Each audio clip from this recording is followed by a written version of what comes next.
Hi friends, we all know that eventually the purpose of life is happiness, right? But the question is, are we happy? Because the answer to that question, my friends, will decide what quality of life are you leading today.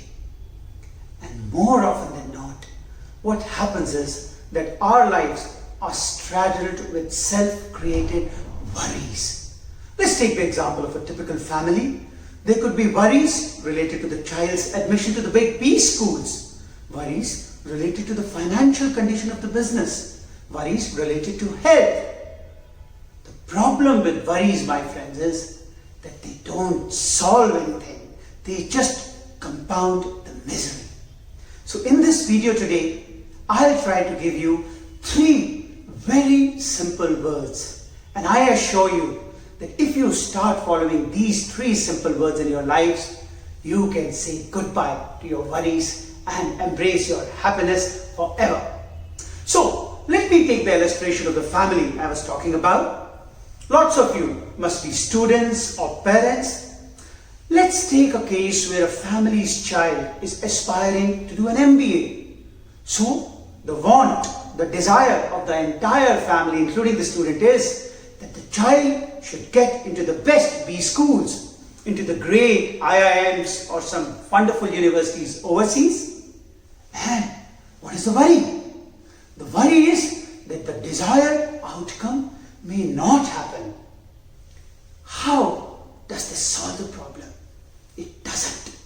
The issue with worries is, as I said earlier, that when you are focusing on the outcome which may or may not happen, you are really spoiling your focus and concentration right now. Now, carrying on with the same analogy, let me draw 2 future scenarios. Scenario number 1, where the child does get into the B school eventually. And scenario number 2, where he or she doesn't. What happens in scenario 1? The child got into the big dream B school. And how's the family feeling now? Once again they are worried.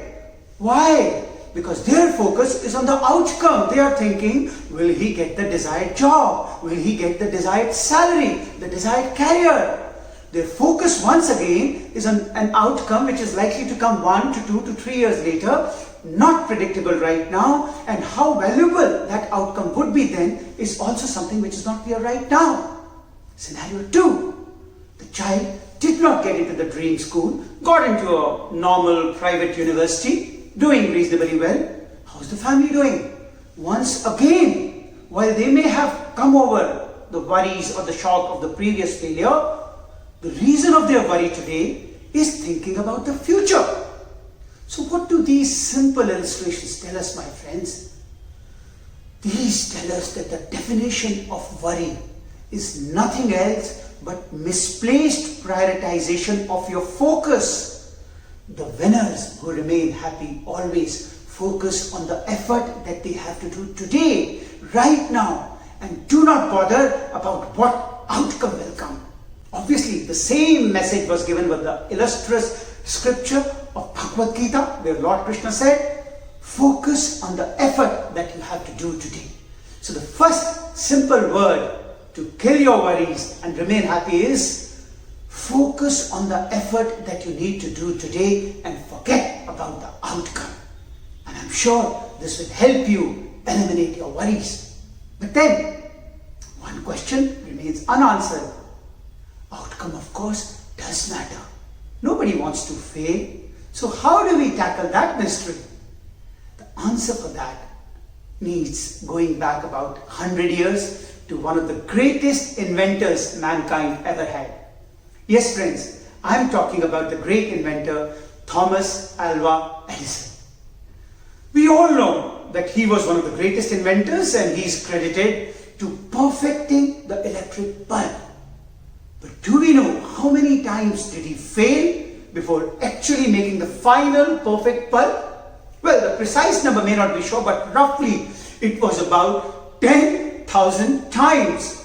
It was on the 9,999 attempts that he failed. On the 10,001, he succeeded. So let me tell you a very interesting story about him. Every time that he would conduct an experiment and he would come out, he would talk to his colleagues, to the press, and when they would see smiling, celebrating more, they would be surprised. They said, "Wow, sir, so this time, have you cracked the code to make a perfect bulb?" He would say, "No, my experiment was probably a failure, but my effort was a success." And the people would be surprised. They'll ask, "Why?"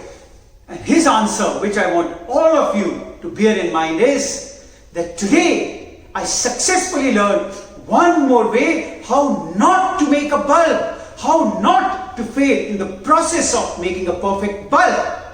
What was that? That, my friends, is positivity. What winners and happy people do is they celebrate the outcomes. So whenever you make an attempt, focus on your effort, always celebrate the outcomes. Now when I say the word celebration, it needs to be seen in a context that I am talking about accepting the outcomes with great positivity, and no matter you were successful in attaining what you had originally wanted or did not attain that or to the extent that you wanted, do not be disappointed. Let the outcomes be fruits that you would always feel happy and proud about. I can assure you, the second mantra of celebrating your failures or success will take you great way in remaining happy. And finally, the third mantra is learn. No matter what you do, no matter what the outcome is, the ultimate secret of happiness is self-transformation, evolution, building up capabilities or reasons which were originally missing and did not let you attain the outcome that you wanted.